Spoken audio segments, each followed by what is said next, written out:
Jadi kan penyebab gigi berlubang itu sebenarnya dia multifaktorial ya. Jadi banyak banget penyebab gigi berlubang. Jadi kita tuh boleh makan atau minum yang manis ataupun yang asam, tapi ada beberapa kondisi yang memang kayaknya beda-beda nih dok. Emang gigi berlubang ini ada jenisnya nggak sih dok sebetulnya? Halo, selamat pagi sahabat Rusni, sahabat Rumah Sakit Pelni. Apa kabar? Senang sekali saya Ridwan Syekh Maulana Azhar bisa berjumpa kembali dengan sahabat Rusni dalam acara yang selalu memberikan informasi seputar kesehatan. Di mana lagi kalau bukan di acara ngobrol pagi bersama para ahli.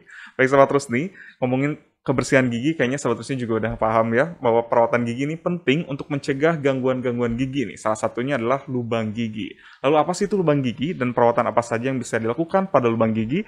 Mending kita tanya langsung yuk sama ahlinya. Sudah ada bersama kita Dr. Gigi Rosdiana Nurul Anissa, spesialis konservasi gigi. Selamat pagi dokter. Pagi mas. Apa kabar nih dok? Baik, alhamdulillah. Alhamdulillah. Ini pasti dok udah mau hadir lagi nih di acara ngopi. Iya, sama-sama, semoga gak bosen deh. Nggak dong, pasti sahabat Rusni di rumah juga semangat nih untuk mendengarkan podcast kita pagi ini karena menarik banget nih mengenai gigi berlubang ya, karena kayaknya saat ini kesehatan gigi lagi diperhatikan banget ya oleh masyarakat Indonesia ataupun sahabat Rusni di rumah ya, karena banyak upaya banget nih untuk mempertahankan gigi tetap sehat ya, ada veneer atau mulai di behel ya dok ya. Iya. Nah untuk masalahnya kan salah satunya adalah gigi berlubang. Gigi berlubang. Ya. Nah itu apa sih dok sebetulnya gigi berlubang ini? Kita mulai dari definisi dulu ya. Jadi gigi berlubang atau yang disebut juga dengan karies gigi adalah suatu keadaan di mana gigi mengalami kehilangan mineral atau yang disebut dengan demineralisasi. Mungkin saya bisa jelasin sedikit penyebabnya nggak apa ya? Boleh. Nah, jadi kan penyebab gigi berlubang itu sebenarnya dia multifaktorial ya. Jadi banyak banget penyebab gigi berlubang. Salah satunya itu adalah sisa makanan yang tidak dibersihkan dengan baik. Jadi misalnya kita sikat giginya kurang bersih dan itu keadaan seperti itu akan diperberat. Misalnya kita punya sisa akar gigi kan nyangkut tuh di situ, susah dong bersihinnya. Atau gigi berjejal atau crowding itu juga bisa. Atau resesi gingiva, yaitu suatu keadaan di mana gusi itu turun sedikit mas. Jadi bisa juga sih di situ nyelip makanan gitu. Penyebab lainnya adalah frekuensi dan konsumsi makanan dan minuman yang manis ataupun asam. Kaitannya tuh gini, jadi kalau misalnya di dalam rongga mulut kita ada yang namanya plak nih. Plak itu di dalamnya itu ada bakteri. Nah, si bakteri itu dia akan memproses karbohidrat yang ada di makanan itu menjadi asam lemah sih. Cuman kalau asamnya terus-terusan diproduksi, lama-lama jadi mineral penyusun giginya tuh jadi habis, jadi lubang gitu. Jadi sebenarnya selain konsumsi jumlahnya juga ada tips and triknya. Jadi kita tuh boleh makan atau minum yang manis ataupun yang asam, tapi harus ada jedanya. Jadi terus-terusan gitu kayak ngemil terus itu nggak boleh juga. Iya, jadi misalnya gini, misalnya kan setelah kita makan sesuatu itu pH rongga mulut kan berkurang, jadi asam nih ke rongga mulut kita. Nah itu butuh waktu sekitar 1 jam untuk dia kembali rebound ke pH yang normal. Jadi misalnya kita makan pagi jam berapa Mas Ridwan kalau sarapan? Saya nakos biasanya jam 8 lah dok. Jam 8? Jam 8 lah dok ya. Jam 8 boleh, jam 8 makan. Terus nanti kalau mau ngemil tunggunya jam 9. Jangan kayak setengah 9 udah ngemil, tunggu 1 jam dari makan utama gitu.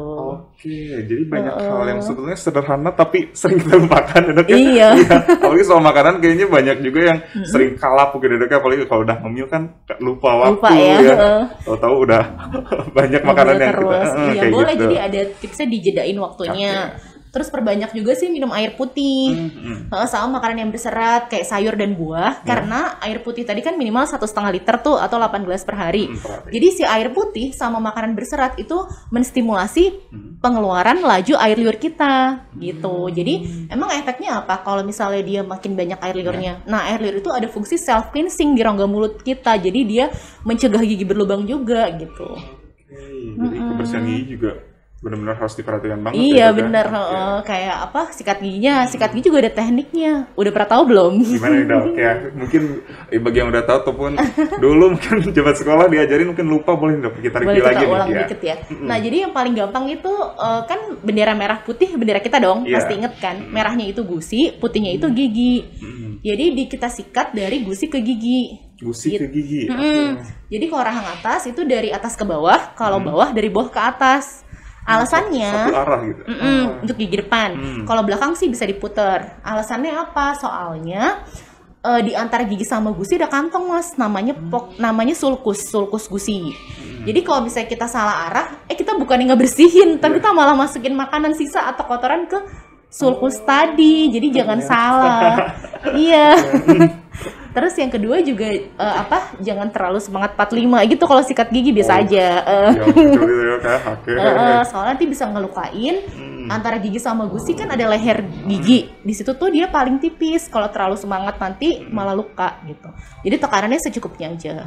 Jadi hati-hati ya kan, perasaan kan. Nggak gitu juga sih, sewajarnya aja. Sewajarnya aja, oke.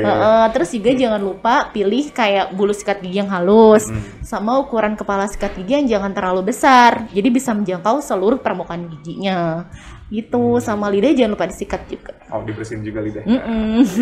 Karena seluruh anggota di rongga mulut ini penting untuk dibersihkan ya? Iya harus, 2 kali sehari minimal 2 menit ya. 2 kali sehari minimal 2 menit. Nggak lama loh Sobat Rusni untuk merawat gigi itu ya. Iya, cuma sebentar. Terus bisa ini sih, jadi pagi 30 menit setelah sarapan, 30 menit setelah sarapan, dan malam sebelum tidur. Alasannya kenapa 30 menit setelah sarapan? Karena kan habis makan, tadi kan rongga mulut jadi asam tuh suasananya. Nah kalau dia langsung berkontak sama pasta gigi yang bersifat basah, bisa terjadi abrasi, jadi nggak baik juga. Jadi tunggu setengah jam lah. Tunggu setengah jam, oke. Ini banyak juga Sobat Rusni di rumah justru sikat giginya sebelum sarapan ya dok. Aduh. Saya juga kadang masih tapi abis sarapan sikat gigi lagi nggak? Nah kalau saya jarang sih. Jadi nggak boleh ya dok ya, setengah jam setelah sarapan ya. Betul. Sama malam sebelum tidur jangan lupa ya. Oke. Yang malam nih, biasanya yang bikin mager ya dok ya. Iya, so kalau malam gak sikat gigi, pernah nggak bangun pagi terus kayak mulutnya bau nggak enak? Iya, nggak enak. Nah itu karena malamnya nggak sikat gigi. Apalagi kalau udah makan langsung tidur ya. Iya benar, karena bakterinya udah mulai jadi bikin bau nggak enak tadi. Emang harus disikat sebelum tidur. Bersihin ya. Iya. Oke. Dok, balik lagi ke gigi berlubang. Oh iya. Iya kan, kayaknya ada beberapa kondisi yang memang kayaknya beda-beda nih dok. Emang gigi berlubang ini ada jenisnya nggak sih dok sebetulnya? Nah, lubang gigi itu dia tergantung dari kedalamannya sih. Oh, dibedakannya pada saat kedalaman. Dari kedalaman. Kan ada yang mencapai email, itu lapisan paling luar. Mungkin zaman SD pernah belajar nggak sih email, dentin, pulpa? Iya, dulu zaman SD. Iya, pernah belajar. Lupa inget ya dok. Lupa inget. Kalau email tuh dia lapisan paling luar mas. Yang paling luar. Kalau dentin tuh di tengah. Kalau pulpa yang udah ada saraf gigi sama pembuluh darah. Jadi kalau masih di email tuh biasanya orang nggak ngeluh sakit sih, nggak ada keluhan sakit. Cuman mungkin dia rasanya nggak nyaman gitu kan, apalagi kalau lubangnya besar masuk makanan jadi nggak nyaman ya gitu aja. Cuman harus ditambal tetap. Terus tambal. Terus kalau dentin udah mulai ada keluhan nih, biasanya keluhannya ngilu gitu. So kok nggak bisa ngilu beberapa detik pas lagi makan atau minum panas atau dingin atau asam atau manis gitu. Tapi pas kita udah selesai minum ya dia udah nggak sakit lagi, hilang gitu. Itu di dentin. Cuman yang paling parah itu kalau di pulpa. Kalau pulpa itu dia keluhannya karena suka bilang, aduh kok sakit banget nih, berdenyut terus menerus, kadang hilang timbul, udah gitu kadang kok sakit sampai ke kepala, sampai telinga atau leher gitu. Nah kalau ini dia keluhan utamanya dan sangat khas itu sakit spontan. Si pulpa ini yang perlu perawatan saluran akar. Jadi gejalanya juga beda-beda ya dok ya? Tergantung dari jenisnya. Bener, kalau sakit spontan itu dia kita nggak lagi ngapa-ngapain, toto dia sakit aja dan berlangsung beberapa menit gitu. Ya kan pokoknya nyeri gigi ini sangat bisa mengganggu aktivitas juga ya dok? Iya banget, biasanya orang kalau udah nyari yang berdenyut itu pasti langsung ke dokter gigi. Udah ganggu soalnya udah ganggu. Iya, biasanya gigi juga ada sensi ya dok ya? Iya, malas ngomong ya. Iya begitu. Dan dok tadi disebutkan juga sama dokter mengenai saluran gigi ya dok ya? Iya, perawatan saluran akar. Saluran akar ini nih, apa dok sebetulnya perawatan pada saluran akar gigi ini? Nah ini kita coba bahas lebih detail ya. Untuk perawatan saluran akar itu adalah suatu perawatan yang kita lakukan untuk mencegah supaya infeksi bakteri yang ada di dalam saluran akar gigi itu dia tidak meluas sampai ke jaringan penyangga. Yang kita sebut jaringan penyangga itu adalah gusi dan tulang alveolar yang ada di bawahnya. Pernah nggak misalnya gusinya bengkak dari gigi? Itu karena udah menjalar sampai ke tulang alveolar di bawahnya tadi. Jadi udah bikin abses namanya gitu.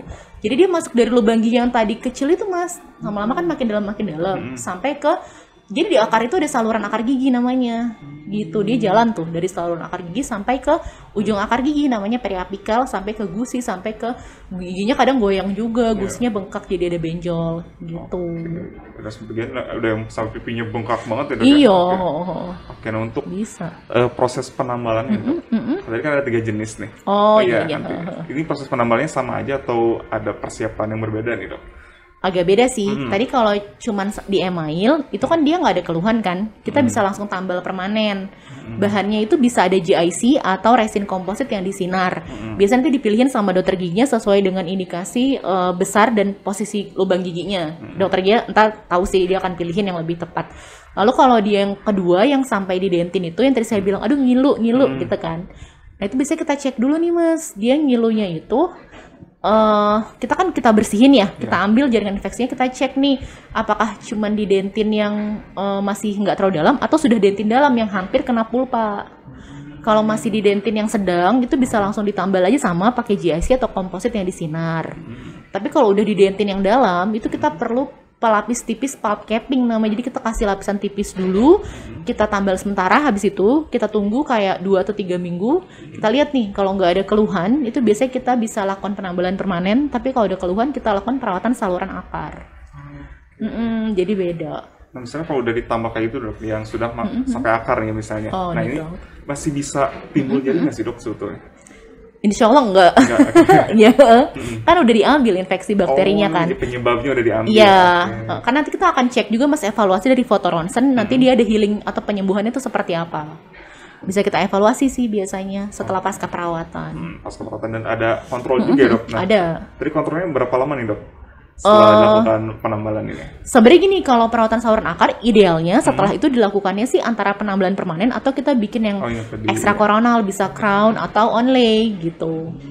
Nanti setelah jadi onlay atau crownnya kita tetap kontrol lagi misalnya 3 bulan, kita lihat healing tulangnya dan lain-lain. 3-6 bulan terus kita cek. Ya Dok ya? Oke, nah untuk ini Dok, kapan sih seseorang ini harus dilakukan penambalan Dok? Biasanya kan kita kayaknya terus bagian banyak orang juga enggak nih, tahu-tahu lubangnya udah gede gitu kan. Kapan nih kita harus lakukan penambalan? Makanya kita perlu cek kontrol 6 bulan sekali itu, karena kita bisa tahu kan. Jadi kita bisa cek apakah ada karang gigi, apakah ada lubang gigi gitu. Soalnya kadang juga mungkin orang paling ngeh kalau pas kemasukan makanan ya. Atau kalau yang paling orang jarang ngeh itu kalau lubangnya di pinggir Mas, di antara sela gigi. So kan nyelip kan, ntar dipikir oh iya gara-gara giginya berjejal jadinya nyelip, padahal mah karena lubang. Iya. Kebanyakan emang kalau sudah mengganggu baru periksa ya. Dan kategori mengganggu itu hampir gak pernah ada cuman sampai email kan, entah di dentin atau di pulpa.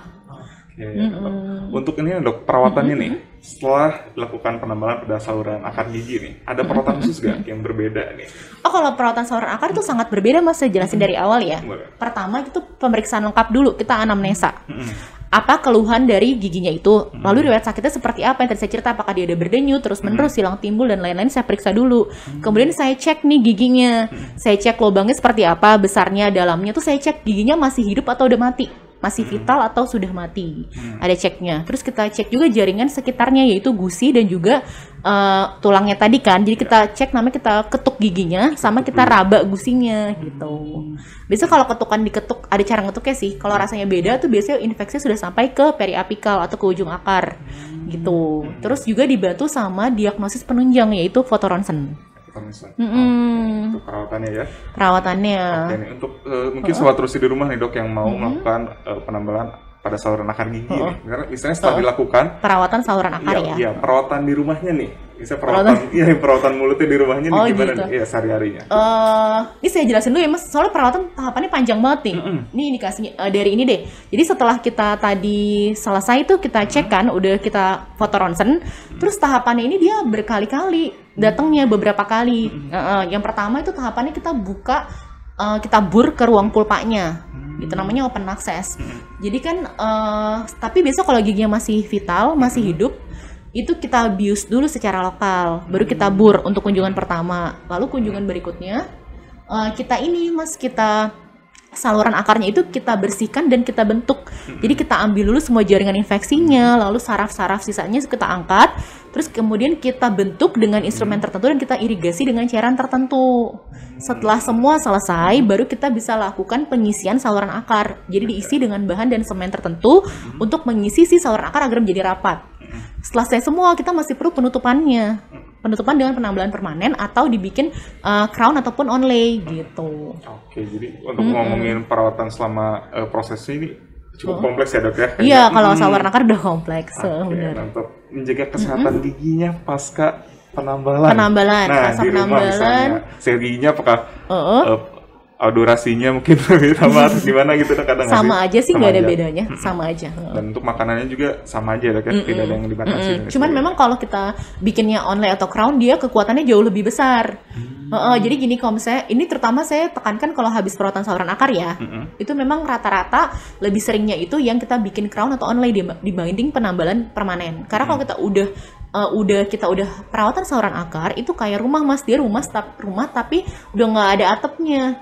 Dia perlu sesuatu yang bisa coverage, dia rangkul semua, itu ada di crown atau onlay gitu. Kalau penambalan permanen dia nggak mencakup itu. Sedangkan ketika kita ngomong, kita kunyah sih, itu kan ada tekanan tuh. Ketika kita ngomong tuh ada tekanan yang jatuh, tekanan mastikasi, tekanan pengunyahan gitu. Jadi kalau crown onlay dia lebih tahan lah terhadap tekanan-tekanan ketika kita tadi ada kita mengunyah dan lain-lain, lebih kuat. Jadi lebih disesuaikan lagi mungkin ya untuk tergantung indikasinya. Gitu. Oke, nah dok, luar biasa nih. Nah baik dok, nih sebelum kita tutup nih dok, mungkin ada tips-tips untuk sahabat Rusni di rumah mengenai perawatan gigi ini dok. Ya jadi kita sikat gigi 2 kali sehari, yaitu pagi 30 menit setelah sarapan dan malam sebelum tidur. Dibantu flossing minimal 1 kali sehari. Jangan lupa di lidahnya juga disikat. Kemudian kita batasi untuk makanan dan minuman yang manis ataupun asam. Juga frekuensi kita atur. Jadi kita jeda 1 jam. Jadi kalau misalnya habis makan utama misalnya jam 7 pagi, ngemilnya di jam 8 ya, jangan jam 7.30. Iya. Lalu berikutnya konsumsi air putih minimal 1,5 liter atau 8 gelas per hari, serta makan makanan yang berserat seperti sayur dan buah untuk menstimulasi pengeluaran air liur, karena air liur berfungsi untuk self cleansing rongga mulut kita. Kemudian jangan lupa kita kontrol tiap 6 bulan sekali untuk mendeteksi apakah ada karang gigi, apakah ada gigi berlubang, ataukah ada sisa akar, kan mencegah lebih baik daripada mengobati. Jadi untuk mendeteksi dini juga ya dok? Iya benar. Nah sahabat Rusni udah tahu kan apa itu lubang gigi dan perawatan apa saja sih yang dapat dilakukan pada kondisi lubang gigi. Nah bagi sahabat Rusni untuk mendapatkan perawatan yang tepat, tentunya sahabat Rusni nggak usah ragu untuk melakukan pemeriksaan gigi. Karena berbeda kondisi juga berbeda penanganannya. Nah sahabat Rusni juga bisa melakukan konsultasi ataupun memeriksakan diri bersama Dr. Nana di Poliklinik Heritage Rumah Sakit Pelni setiap hari Rabu mulai pukul 8 sampai jam 1 siang. Dan untuk mendapatkan informasi lebih lanjut, sahabat Rusni bisa hubungi nomor yang ada di deskripsi box.